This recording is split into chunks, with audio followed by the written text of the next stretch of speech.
Ya, Oke, terima kasih. Baik, rekan-rekan sekalian. Malam ini saya ingin menjelaskan beberapa hal terkait Kompes Saudara Pablo Putra Benua kemarin di halaman Maku Polres Depok. Ya. Penting saya jelaskan kepada khalayak masyarakat bahwa Saudara Pablo Putra Benua mendaftarkan diri di Perkumpulan Advokat Indonesia untuk menjadi seorang advokat dan diambil sumpahnya di wilayah hukum Pengadilan Tinggi Bandung. Yang pertama, yang bersangkutan mengirimkan kepada kami, yaitu melalui pesan WhatsApp dalam bentuk PDF, eh, itu ijazah dengan menggunakan ijazah yang dikeluarkan oleh kampus Universitas Islam Az-Zahra, ya, dilegalisir. Nah, kemudian juga mengirimkan ijazah Saudara Rangga Ahadi Putra dalam bentuk pesan singkat juga. Nah, berikut transkrip nilai keduanya, Saudara Pablo Putra Benua juga Rangga Ahadi Putra. Kemudian yang bersangkutan mengirimkan kepada kami kembali dua ijazah, yaitu yang pertama melalui pesan singkat WA, ya. Jadi yang pertama adalah Christopher Angga Sastra, yang kedua Rai Utami, ya. Ini bentuk ijazahnya, ya. Kemudian setelah kami melakukan pengecekan di sistem dikti, ya, sesuai dengan permintaan Pengadilan Tinggi Bandung, dua nama, yaitu Christopher Angga Sastra dan Rai Utami, itu terdaftar di dikti melalui kampus STIH Pelopor Bangsa Depok.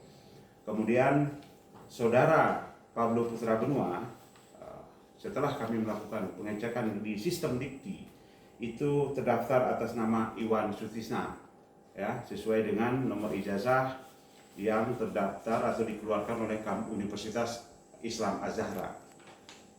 Kemudian setelah kami mendapatkan perbedaan nama di ijazah dengan di sistem dikti, kami memberitahukan kepada yang bersangkutan bahwa ijazahnya dari Universitas Islam Az-Zahra itu terdaftar atas nama Iwan Sutisna di dikti. Lalu yang bersangkutan mengirimkan kembali kepada kami, ya, melalui pesan WhatsApp dalam bentuk PDF, itu menggunakan ijazah yang dikeluarkan oleh STIH Pelopor Bangsa.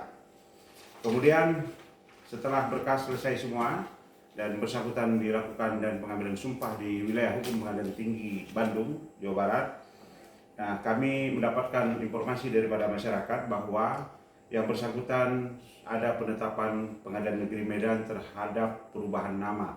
Yang tadinya yang bersangkutan itu namanya sebagai Fredrik Angga Sastra berubah menjadi Pablo Putra Benua, dan kami melakukan pengecekan melalui situs web Mahkamah Agung dan memang terdaftar di Mahkamah Agung, ya, terdaftar di Mahkamah Agung. Itu penetapan nomor 220 garing PDT sekian, ya.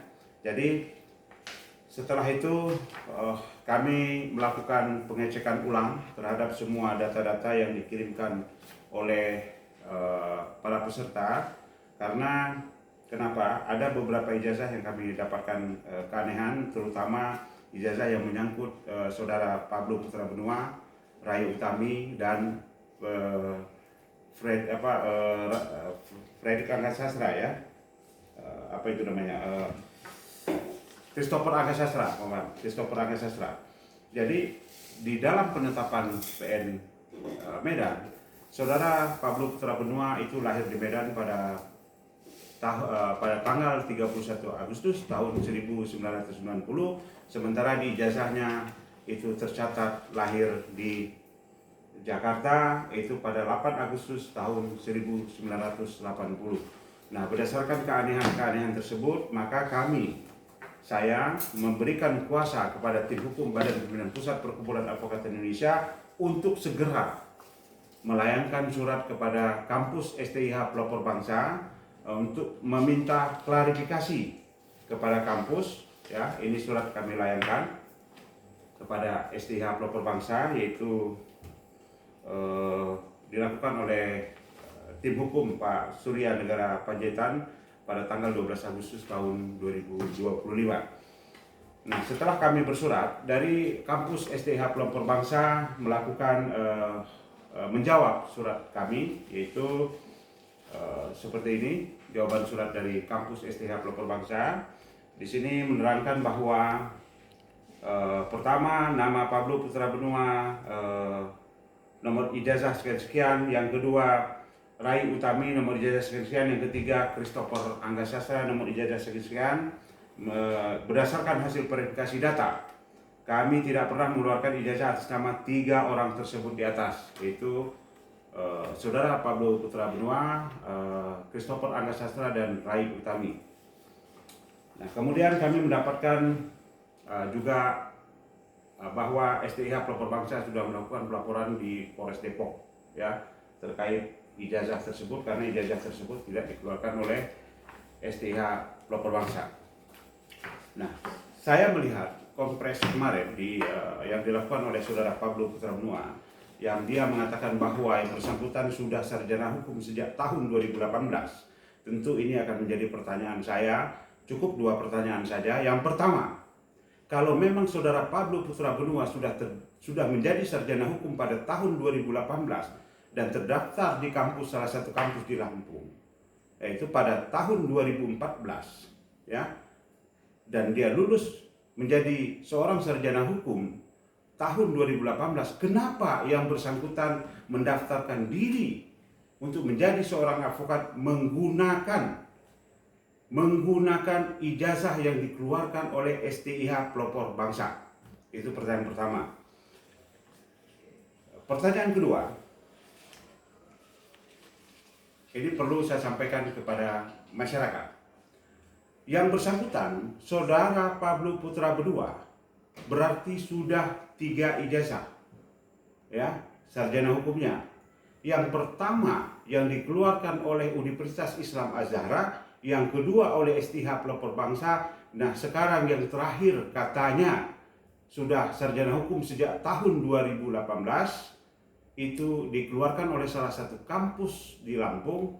Ini menjadi pertanyaan besar, sesungguhnya siapa yang mafia pendidikan? Hanya 1 orang itu menggunakan ijazah dari 3 universitas, yang 2 universitas sudah menyatakan bukan ijazah yang dikeluarkan oleh kampus tersebut. Nah, kemudian perlu saya jelaskan juga, kalau yang bersangkutan sudah lulus pada tahun 2018 dan terdaftar di kampus tersebut pada tahun 2014, sementara perubahan nama ditetapkan oleh PN Medan itu pada tahun 2017. Tentu nama yang bersangkutan awalnya adalah Fredrik Angga Sastra, bukan Pablo Putra Benua. Berubah jadi Pablo Putra Benua itu pada tahun 2017. Berarti pada tahun 2014 Saudara Pablo Putra Benua terdaftar di salah satu kampus di Lampung bukan atas nama Pablo Putra Benua, tapi atas nama Fredrik Angga Sastra. Ya, jadi perlu saya sampaikan kepada masyarakat agar masyarakat bisa mengerti dan bisa menilai siapa sebenarnya yang menjadi mafia pendidikan. Terima kasih.